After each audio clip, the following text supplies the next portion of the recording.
Bike jump ചെയ്യുന്നതോടുകൂടി രണ്ട് സൈഡിൽ നിന്നും എക്സ്പ്ലോഷൻ ഉണ്ടാവും, ബോംബുകൾ. അത് നമ്മൾ ഗ്രാഫിക്സിൽ ആഡ് ചെയ്യും. 3 കാറുകളെ ഓവർടേക്ക് ചെയ്ത് ബൈക്ക് ലാൻഡ് ആകും. സ്റ്റണ്ട് മാസ്റ്റർ സംവിധായകനോട് സ്റ്റണ്ട് സീൻ വിവരിച്ചു കൊടുക്കുന്നതാണ് ഈ പറഞ്ഞ വരികൾ. അതിന് സംവിധായകന്റെ മറുപടി: ഐറ്റം യമണ്ടന കലക്കും. 3 കാറിന്റെ ഇടയിൽ കൂടി ബൈക്ക് എക്സ്പ്ലോഷൻ. കേൾക്കുമ്പോൾ തന്നെ ഞാൻ ചാർജ് ആകുന്നുണ്ട്. പറഞ്ഞു വരുന്നത് 13 കൊല്ലം മുൻപിറങ്ങിയ ഹീറോ എന്ന പൃഥ്വിരാജ് ചിത്രത്തിലെ ഒരു സീനാണ്. ചുമ്മാ ഒരു ദിവസം മാനത്ത് നിന്ന് പൊട്ടി വീണ ഒരു ട്രെൻഡ്. അതായിരുന്നു ഹീറോ സിനിമയെ സോഷ്യൽ മീഡിയ എടുത്തിട്ട് റോസ്റ്റ് ചെയ്യാൻ കാരണം. പൃഥ്വിരാജ് അടുത്തിടെ ക്ലീൻ ഷേവൻ ലുക്കിൽ ഒരു പോസ്റ്റ് ഇൻസ്റ്റാഗ്രാമിൽ ഇട്ടപ്പോൾ കമന്റ് ബോക്സിൽ വന്നു പട. പിന്നെ കമന്റോട് കമന്റ്. ഐറ്റം യമണ്ടന കണ്ടപ്പോൾ തന്നെ അങ്ങ് ചാർജായി. എന്റെ ഈ സ്റ്റൈലല്ലേ, എട എട എട എട. അങ്ങനെ പോകുന്നു കാര്യങ്ങൾ.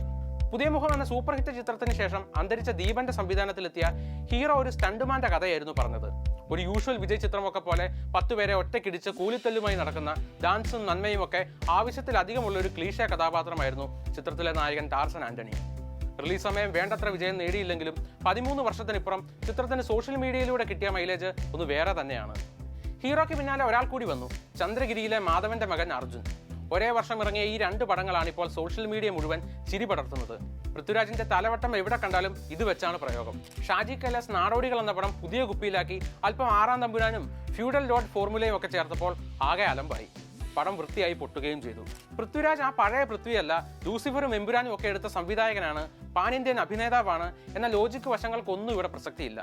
സോഷ്യൽ മീഡിയയിലെ പിള്ളേരുടെ ഈ മാസത്തെ വേട്ടമൃഗം ഇത്തവണ അയാളായി പോയി എന്ന് മാത്രം.